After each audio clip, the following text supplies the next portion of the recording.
mong Coca-Cola, yung iniinom mong blue, lahat yan ay oinos, soft wine. Yes. Soft wine yan. Ha? Yung ipinainom ni Apostol Pablo kay Timothy, tinatas na ubas yun, inilagay sa kupita, pinainom sa kanya, oinos yun, hindi yun nakakalasing. Pero alak pa rin yan. Yes. Yung Pepsi Cola, alak yan, pero soft wine. Yes. Oh. Kasi hindi pwede mag-contradict ang Bible. O tingnan nyo, ang Proverbs chapter 20 verse 1. Paglabanin natin itong dalawa. Yes. Kung maglaban ba sila. Ha? Why? O biro mo, sabi doon sa kabila.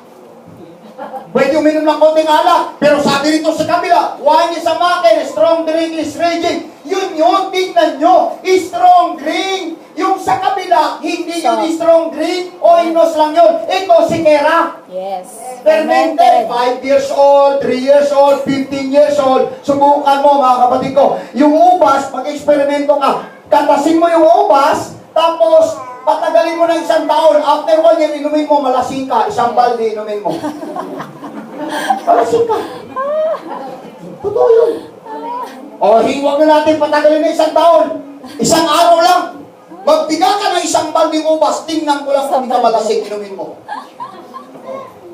Diba? Yun yung ipinainom. Kasi nga mga kapatid, fermented na yan. Yes. Sikera.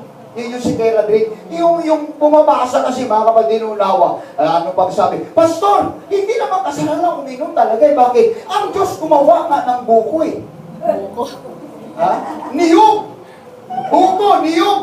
Bakit? O tingnan mo, Pastor. Gumawa ng niyog ang Panginoon. Pero hindi sinabi ng Panginoon na kuhanan mo ng tuba.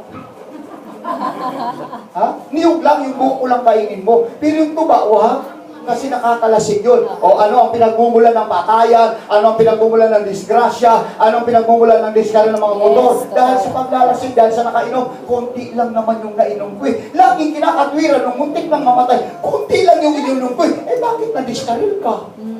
Totoo yun. Laging konti ang ininom. Kasi sinabi ng Bible eh, uminom ka ng konting alak. Ha? May sakit kasi Amen. Pangalawa, si Timothy, May sakit. meron siya sakit sa sikmura. O, Brother Ron, may sakit ka sa sikmura. Uminom ka ng konting gin. Diba? Yung gin na walang pakpak, maghanap ka. Yung walang pakpak, yung anghel na nakadikit doon. Pag makakita ka ng anghel na nakadikit doon sa bote ng gin, wala ng pakpak, yun pwede mo inumin. Pero pag hindi ka nakakita, hindi yun pwede inumin. Everybody say amen. Palakpakan natin ang ating Panginoon. Hindi yung maling interpretasyon sa Biblia, mga kapatid. Yes. Mali. Kaya nga, pag nagbasa tayo ng Biblia, pag nakabasa tayo, mga kapatid, katulad nga nung pinag-aralan dito nung Huwebes, mga kapatid, si Samuel at si David at ang Panginoon, mga kapatid ko, pabili mo, ang Diyos mayroong masamang espiritu na mula sa Kanya. Kung hindi ma-interpreta ng mabuti, mga kapatid, magdadaya tayo. Kaya nga, bantayan mo raw ang puro mo.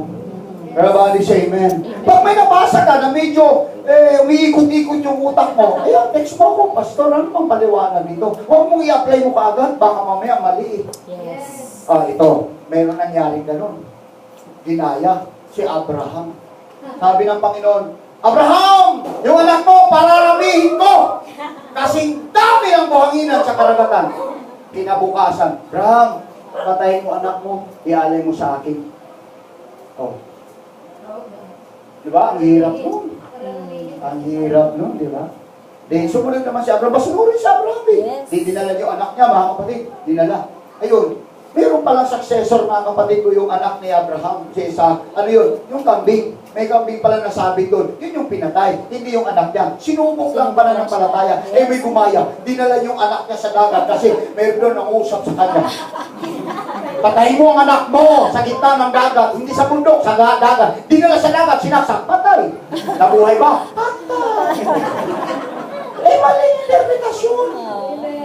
Yan yung isa, my people perish for lack of knowledge. Then, pag pinag-usapan ng kaligtasan, kung ano yung nakasulat, yun ang nakasulat. Pag sinabi ng Panginoon, you must be born again, abay kaligtasan yun. Kailangan ka ma-born again. Pag di ka ma-born again, ay patay ka. Yes. Utos yun eh. Wow. Amen? Amen. Kaya nga sinabi ng Panginoon, repent and be baptized, every one of you, in the name of Jesus Christ. Huwag kang magpabautismo. Hindi ka maligtas. Yes. Amen. Tatapatin kita ngayon. Hindi ka maligtas kahit 10 pang reliyon mo. Yes. There's utos eh. Yes. Ano yung susundin ko? Utos ng tao, utos ng Diyos. Ang sabi ng utos ng tao, huwag na, simpa-simpa ka lang. Yes. Ito yan. Simpa ka lang dyan. Huwag kang umanib. Kasi pag umanib ka, magbibigay ka na dyan. Susuporta ka na sa gawain yan. Ako, mahirap yun. Magbibigay ka na ng ikapo. Sayang din yun eh. Ito yan. Woo! Ha? O, kaya, yun lang. Tingnan mo, hindi ka nila hingian kasi hindi ka pa naman bilhin. Ako dadaanan ka ng basket yan. Yun yung pagdaya ng tao eh. Yes. Kasi gusto niya sundin mo yung doktrina ng tao. Yes. Yung sinasabi ng tao. Pero yung sinasabi ng Diyos, accurate na ito. Yes. Amen. Mayroon tested na ito. Enough na. Mayroon na nabago. Mayroon na pinagpala. Yes. Mayroon na mga kapatid gumanda ang buhay. May naayos ang pamilya. Lahat na ayos na. Sundan mo ito. Amen. Woo! Dahil yun ay katotohanan. Yes. Amen. Amen? Amen. Eh, totoo. Meron pa ako nakausap na gano'n eh. Pastor, simba lang ako sa inyo, pero ayaw ko mag-born again. Bakit? Ha? Ayaw mo bang maligtas? Gusto ko maligtas. Ayaw ko lang mag-born again. Tingnan mo, ang hirap pakiusapan. Ang hirap ng kausap mama. Malinaw yun eh. Ang linaw din na sinabi ng Acts 2:38, repent and be baptized, every one of you, in the name of Jesus Christ for the remission. Paano ka mapapatawad kung hindi kayo lulublob sa tubig? Yes. Totoo Eh, ang yan. dumi-dumi mo eh. Makasalanan tayo eh. Yes. Oh, ganunin mo ang balat mo, ang dumi. Libag. Ito yun. Kaya kailangan mo talagang sundin. Ngayon, bahala ka na. O ayaw mo umanin, pagkatapos mo mabautismo, basta mabautismo ka. Halaga kung saan ka dadalo. Yung mga pagpapasaya sa buhay mo, bahala ka buhay mo. Basta ang importante, sundin mo yung salita ng Panginoon. Yes. Huwag ako. Ngayon, kung meron kayo nababasa na mali yung sinasabi ko, i-correct ako, dibatiin ko, bababa ako.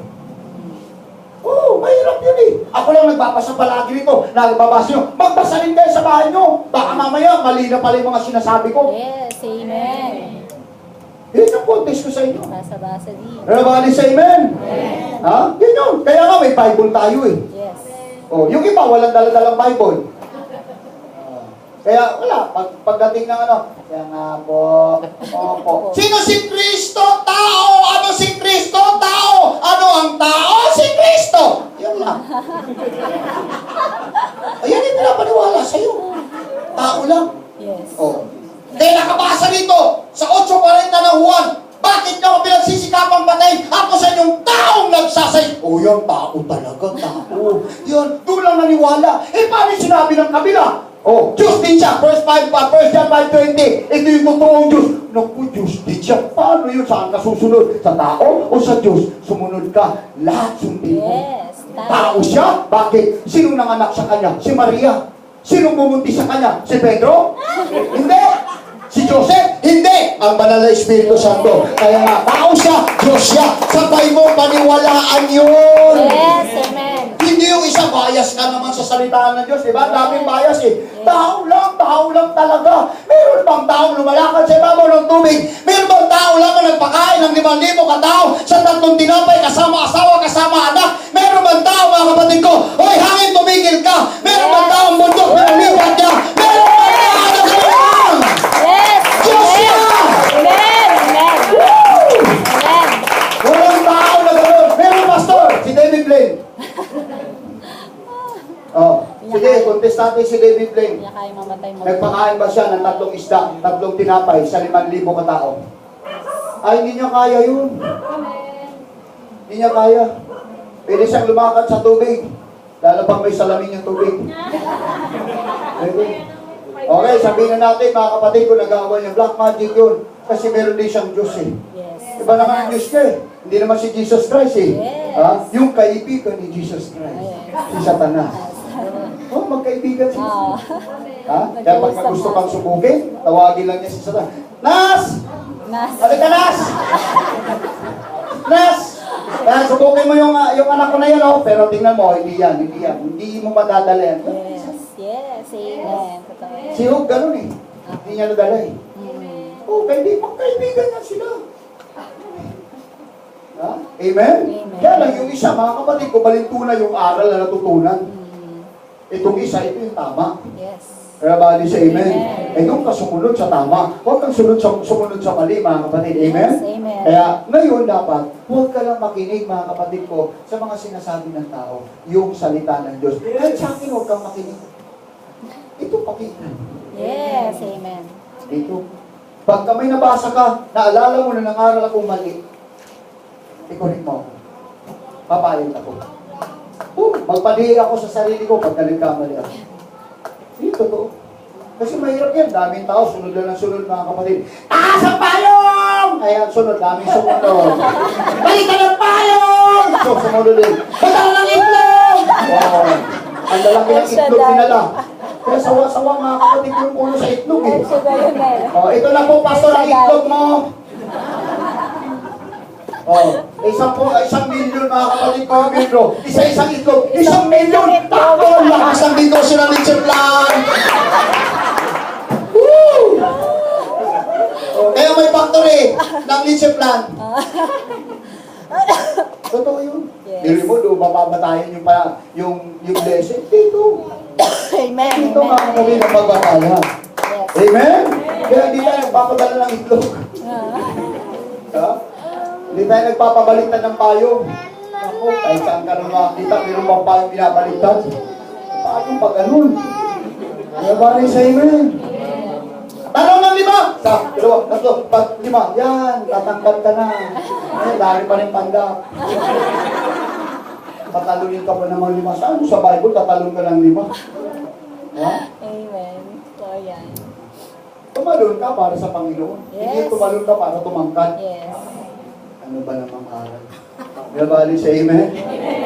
Amen! Alam nyo mga kapatid, sa totoo lang, maraming magalit sa akin pagka meron radio station tayo. Baka madali ang buhay ko dito eh. Kung madali, marami akong mabatikusin. Sa totoo lang, hindi ko mapigilan yun eh. Yes. Oo, totoo yun mga kapatid.